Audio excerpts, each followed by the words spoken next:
नमस्कार, मी तनया. न्यूज अनकटच्या महाराष्ट्र अपडेट्समध्ये आपलं स्वागत. सविस्तर वृत्त पाहूच, पण त्याआधी नजर टाकूयात काही महत्त्वाच्या हेडलाईन्सवर. रायगडच्या महाडमध्ये 10 वर्षांच्या मुलीवर बलात्कार. जेजुरीच्या खंडोबा मंदिरात दसऱ्यानिमित्त रंगली खंडा स्पर्धा. भंडाऱ्यात एसटी कंडक्टरने विद्यार्थिनीचे खेचले चक्क केस. आणि रक्तदानातून शेतकऱ्यांचा सरकारला इशारा. आता पाहूयात बातम्या विस्ताराने. 10 वर्षांच्या लहानग्या मुलीवर बलात्कार झाल्याची धक्कादायक घटना रायगड जिल्ह्यातील महाड MIDC पोलीस ठाणे हद्दीत समोर आली आहे. सचिन पांडुरंग सुतार असं या आरोपीचं नाव असून त्याच्या विरोधात महाड MIDC पोलीस ठाण्यात गुन्हा दाखल करण्यात आला. अवघ्या महाराष्ट्राचं कुलदैवत असलेल्या जेजुरीच्या खंडोबा गडावर मर्दानी दसरा मोठ्या उत्साहात साजरा करण्यात आलाय. यावेळी खंडोबा मंदिरात खंडा स्पर्धा रंगली आहे. पानसे सरदारांनी दिलेल्या 42 किलोच्या तलवारीसोबत तरुणांनी विविध कसरती केल्यात. राज्य सरकारने जेजुरी गडावरील हा दसरा मर्दानी दसरा म्हणून जाहीर करावा अशी मागणी श्री मार्तंड देव संस्थानच्या वतीनं करण्यात आली आहे. पाहूयात या मर्दानी दसऱ्यातील काही दृश्य. शाळेतून गावाकडे परत येत असलेल्या एका शालेय विद्यार्थिनीला एसटीच्या एका महिला कंडक्टरने चक्क केस खेचून थांबवण्याचा प्रयत्न केल्याचा धक्कादायक प्रकार समोर आलाय. या घटनेचा व्हिडिओ मोठ्या प्रमाणावर व्हायरल होतोय. या घटनेमुळे विद्यार्थी, पालक आणि ग्रामस्थांनी आक्रमक भूमिका घेत थेट पोलीस ठाणे गाठले आणि महिला वाहकावर कारवाईची मागणी केली आहे. विद्यार्थिनीच्या शालेय पासच्या क्षुल्लक कारणावरून हा वाद निर्माण झाल्याचं सांगितलं जात आहे. छत्रपती संभाजीनगर महापालिका प्रशासन आणि मनुष्यबळ पुरवणाऱ्या कंत्राटदारांचा वाद काही दिवसांपासून सुरू आहे. या वादात निष्पाप कर्मचारी भरडले जात आहेत. दसऱ्यासारख्या सणालाही कर्मचाऱ्यांना 4 महिन्यांचा पगार मिळालेला नाहीये. 2000 कंत्राटी कर्मचाऱ्यांचा अद्याप पगार न झाल्यानं या कर्मचाऱ्यांची दिवाळी तरी गोड होणार का असा प्रश्न उपस्थित केला जातोय. शेतकऱ्यांच्या विविध मागण्यांसाठी जालन्यात तरुण शेतकरी गजानन उगले यांनी बेमुदत अन्नदाता उपोषण सुरू केलंय. महाराष्ट्रातील शेतकऱ्यांना 5 लाखांपर्यंतची सरसकट कर्जमाफी देण्यात यावी.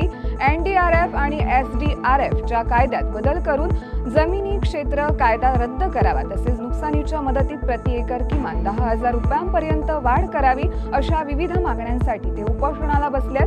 गेल्या 3 दिवसांपासून जिल्हाधिकारी कार्यालयासमोर ते उपोषणाला बसले असून मागण्या मान्य न झाल्यास उपोषण मागे न घेण्याचा निर्धार त्यांनी व्यक्त केला आहे. उपोषणाचा आता 30वा दिवस आहे आणि प्रमुख मागण्या ज्या आहेत आमच्या, त्यामध्ये जे पंजाबच्या धर्तीवरती SDRF मध्ये बदल करून जे हेक्टरी 50,000 रुपयाचं अनुदान पंजाब राज्याने त्या ठिकाणच्या शेतकऱ्याला अतिवृष्टीच्या पोटी दिलेले, तीच मागणी आमची देखील आहे की जालन्यामध्ये असो किंवा महाराष्ट्रामध्ये असो की SDRFच्या नियमामध्ये बदल करून हेक्टरी 50,000 रुपयाची अनुदान शेतकऱ्यांना देण्यात यावं. सरसगट पंचनामे, की वस्तुनिष्ठ पंचनामे नाही तर सरसगट पंचनामे करण्याचा GR काढावा.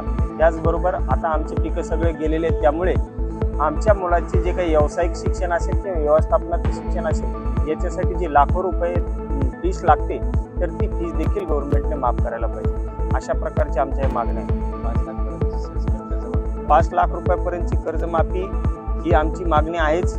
परंतु जर सरकारनं आता ज्या तात्काळच्या मागण्या आहेत आमच्या, की आता आमच्या हाताशी आलेलं पीक गेलेले, त्यामुळे आमची पहिली मागणी आहे की आम्हाला तात्काळ मदत द्या. आणि मदत जी द्यायची तर SDRFच्या नियमामध्ये NDRFच्या नियमामध्ये सुधारणा करून तुम्ही 50,000 रुपये हेक्टरी मदत द्या. त्याचबरोबर देताना तुम्ही पंचनाम्याचं ढोंग करतायत तर ते ढोंग तुम्ही मात्र पहिलं हटवा. आणि क्षेत्राची मर्यादा जी घालून दिलेली ती क्षेत्राची मर्यादा हटवा. ज्या शेतकऱ्याकडे जेवढा 7 असेल तेवढ्या 7 तुम्ही नुकसान झालेली, त्या सर्व पिकाची नुकसान झालेली, त्यामुळे तुम्ही सरसगट पंचनामे करा. आमच्या मुलांच्या लेकरांची फीस देखील. शेतकऱ्यांचे अश्रू पुसण्याऐवजी सरकार केवळ फसवे आश्वासन देत असून या फसव्या आश्वासनांचा आणि सरकारच्या चुकीच्या धोरणांचा निषेध नोंदवण्यासाठी यवतमाळमध्ये शेतकऱ्यांचं सहकुटुंब रक्तदान आंदोलन पार पडले. शासकीय रुग्णालयात शेतकरी आंदोलक पंढरी पाठे, सामाजिक कार्यकर्त्या प्रतिभा पवार आणि त्यांच्या सहकाऱ्यांनी रक्तदान करत शेतकऱ्यांचा रक्ताचा थेंबही शासनाच्या दडपशाही विरुद्ध झगडण्यासाठी तयार आहे असा इशारा दिला. मित्रांनो नमस्कार. प्राध्यापक पंढरी पाठे. सरकारने अद्यापही विदर्भात प्रामुख्याने यवतमाळमध्ये ओला दुष्काळ जाहीर केला नाही, सरसकट कर्जमाफी केली नाही. एवढं बेशरम बेहाल सरकार महाराष्ट्रात पहिल्यांदा मी पाहिलंय. माननीय फडणवीस यवतमाळमध्ये एकदा नाही दोनदा आले आणि दोनदा आल्यानंतर त्यांनी सरकार म्हणजे शेतकऱ्यांसंदर्भात साधा चकार शब्द सुद्धा काढला नाही.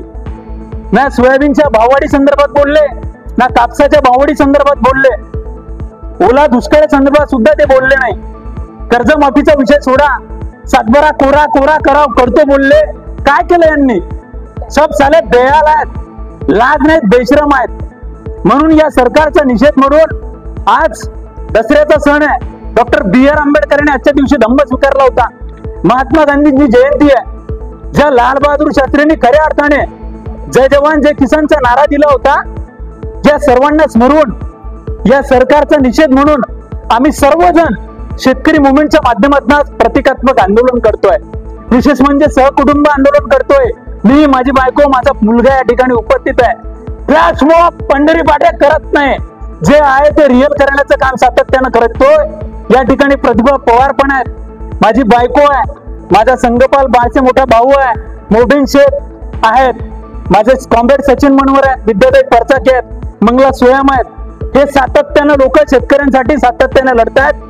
सरकारला विनंती करतो, मी चेतावणी देतोय, रक्त सांडल्यापेक्षा हे रक्त लोकांना उपयोगी आलं पाहिजे. म्हणून आमचं हे प्रतिकात्मक रक्तदान करून निषेधात्मक आंदोलन आहे. दसऱ्याच्या दिवशी दसरा खऱ्या अर्थानं शेती मातीचा सण आहे, पण या सरकारला लाज वाटत नाहीये. एवढं बेशरम सरकार आहे. म्हणून या सरकारचा आम्ही रक्तदान करून निषेध करतोय. 350 ml रक्त देतोय. हे रक्त सरकारला लाज वाटली पाहिजे. सरकार विचार केला पाहिजे की काय आहे. म्हणून आम्ही आमचं कुटुंब विचारात न घेता, काही काळजी न करता रक्तदान करतोय. लक्षात घ्या, सरकारने विनंती करतोय, आम्ही फ्लॅश मॉब करत नाही, फ्लॅश आउट साठी काम करत नाही, प्रॅक्टिकल काम करतोय शेतकऱ्यांसाठी. या कापूस उत्पादक पट्ट्यातील शेतकऱ्यांसाठी सातत्यानं आमचा प्रयत्न आहे. म्हणून हे प्रतिकात्मक निषेधात्मक रक्तदान करून आम्ही सर्वजण सामूहिक पद्धतीने शेतकरी चळवळीच्या माध्यमातून मी प्राध्यापक पंढरी पाटे माझ्या सर्व सहकाऱ्यांसमोर आज रक्तदान करतोय आणि सरकारचा या ठिकाणी मी जाहीर निषेध करतो. सातबारा कोरा, सातबारा कोरा, कर्जमाफी, सातबारा कोरा, कर्जमाफी, ओला दुष्काळ, ओला दुष्काळ, कर्जमाफी, ओला दुष्काळ, कर्जमाफी. या बातमीसह वेळ झाली एका छोट्या विश्रांतीची. लगेचच परत येऊ. पाहत राहा न्यूज अनकट. या पावसाळ्यात परफेक्ट मेमरीज क्रिएट करा अंधारबन फार्म्स अँड रिसॉर्ट्सच्या अमेझिंग पॅकेजेससह. Deluxe rooms, comfortable stay, tasty breakfast, high tea snacks आणि डिनर फक्त 1500 पर पर्सन. कपल्ससाठी खास deck rooms, perfect nature view सह रिलॅक्स करा फक्त 3300 मध्ये. ॲडव्हेंचर्स प्रेमींसाठी आहे स्टे आणि अंधारबन ट्रेक फक्त 1700 पर पर्सन. अधिक माहितीसाठी आजच संपर्क करा आणि इन्स्टा पेजला फॉलो करा. बातमीपत्रात पुन्हा एकदा स्वागत. पाहूयात उर्वरित घडामोडी. थिएटर्समध्ये प्रेक्षकांची पसंती मिळवत लोकप्रिय ठरलेला नवा मराठी चित्रपट छबी आता आपल्या प्रचार मोहिमेसाठी यवतमाळमध्ये रंगत आणतोय. या निमित्तानं चित्रपटातील मुख्य अभिनेत्री डॉक्टर सृष्टी बहेकर आणि अभिनेता ध्रुव छेडा यांनी यवतमाळकर प्रेक्षकांशी संवाद साधलाय. बारामती तालुक्यातील मोरगाव येथे श्री मयुरेश्वराचा सीमोल्लंघन शाही दसरा सोहळा मोठ्या उत्साहात पार पडलाय. मंदिर प्रदक्षिणा झाल्यानंतर काल रात्री 8 वाजण्याच्या सुमारास सोहळा निघाला. यावेळी घरोघरी पालखी समोर भुईनाळे उडवण्यात आलेत, तसेच शिवकालीन तोफा पालखी समोर डागण्यात आल्यात. हा सोहळा पाहण्यासाठी राज्यभरातून भाविक भक्त व पर्यटक दाखल झाले होते. जालन्यात अतिवृष्टीमुळे कापूस पिकाचं मोठं नुकसान झालंय. मुसळधार पाऊस आणि शेतात साचून राहिलेल्या पाण्यामुळे कापसाची बोंडे सडायला लागली आहेत. त्यामुळे कापूस उत्पादक शेतकरी मोठ्या चिंतेत सापडलेत. या पार्श्वभूमीवर सरकारनं तातडीनं शेतकऱ्यांना प्रति हेक्टर 50,000 रुपयांची आर्थिक मदत द्यावी अशी मागणी अंतरवाला येथील नुकसानग्रस्त शेतकऱ्यांनी केली आहे. कापसावर तुम्ही बघितलं आता हे सगळं रोग पडायला लागलेला आहे. हे सगळे पानं करपा लागलेले, करप्या रोग आलेला. आज जरी हिरा दिसत असला आपल्याला तरी याचे पूर्ण बोंड पाते गळून गेलेले, बोंड सडलेले आणि हे बोंड सडलेले याच्यातून आम्हाला काहीच उत्पादन येणार नाही. आलं तरी याला कोणी घेणार नाही. आणि त्याच्यामुळं आहे ना सरकारने एक तर आमचं इतका अपमान केला शेतकऱ्याचा. 8,000 रुपये दिले. हे का घरातून द्यायचे होते का? मुख्यमंत्र्याच्या खिशातून द्यायचे होते का? पंजाबच्या मुख्यमंत्र्यांना 50,000 दिले, याला कमीत कमी 1 लाख द्यायला पाहिजे होते. पंजाब हातगायला आल्यावर राज्य आहे, आपलं राज्य श्रीमंत आहे, आपला मुख्यमंत्री श्रीमंत बुद्धिमान आहे, याला 1 लाख रुपये द्यायला पाहिजे होते. हेक्टरी मदत आम्हाला कापसावाल्याला सगळ्या शेतकऱ्याला द्यायला पाहिजे होती. आणि ते देतो 8,000 रुपये, त्याच्यात म्हणतो की नाही आम्ही एनडीआरएफची मदत घेऊन असं घेऊन पहिले निवडणूक आली तर 13,000 द्यायला लाज नाही वाटली का? आता चालला 8,000 रुपये आमच्या तोंडाला पुसाला. आम्ही याच्याकडे म्हणलं आता 13,000 दिला, आपलं नुकसान झालं बाबा 16,000 दे निवडून आल्यावर. आम्ही याला मुख्यमंत्री केलं आणि ह्यो आपला चांगला 8,000 घ्या, शेतकऱ्याचं काही नुकसान झालं नाही ना असं म्हणतो खुशाल. एखाद्या जर शेतात येऊन पाहिलं का मुख्यमंत्र्यांना किंवा आला का शेतात की पाहिलं का कोणत्या कापसाचं काय नुकसान झालं काय नाही झालं? आणि अमेरिकेतून कापूस आणून राहिला आणि आमच्या इकडे कापसाला भाव बी देणार नाही, नुकसान बी भरपूर झालं. पंचनामे झाले आणि ते म्हणते उजूक तुमचा कापूस तर हिराच दिसतो. आणि आता हे त्याला दिसत नाही, त्याच्या डोळ्यात काही गेलं का? हे काही कळलं का? हे पा बोंड साडायला सुरू झाली, हे हातातले बोंड हे पानं करपायला सुरू झाले, हे सगळे लाल पडायला लागले. त्यावर ठिपका पहा तुम्ही, सगळे लाल आणि करप्या आज रोग आला सगळा.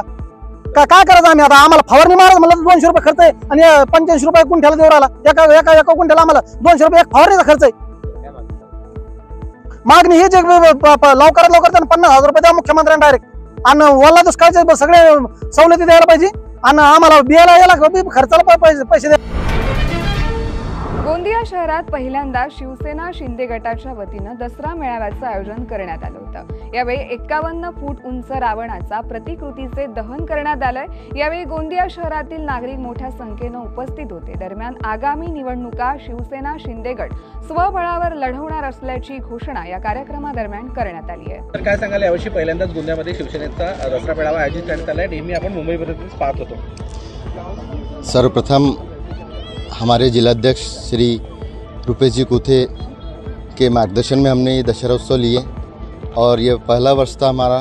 और जब भी हमारे रुपेश जी कुथे हमारे कोई आदेश करते या रहता है तो हम उनके आदेश पर पूरा खरा उतरने की कोशिश करते हैं. और शहर अध्यक्ष होने के नाते मुझे जो निर्देश दिया गया था, मैंने उस पर एक छोटी सी पहल करके ये कार्यक्रम का आयोजन किया, जिसमें मुझे पूरी तरीके से पूरे शिवसैनिकों का, पूरे पदाधिकारियों का साथ मिला और ऐसे ही साथ मुझे हमेशा रहेगा, ऐसी मैं अपेक्षा करता हूं और दशहरा उत्सव की हार्दिक शुभकामना देता हूं.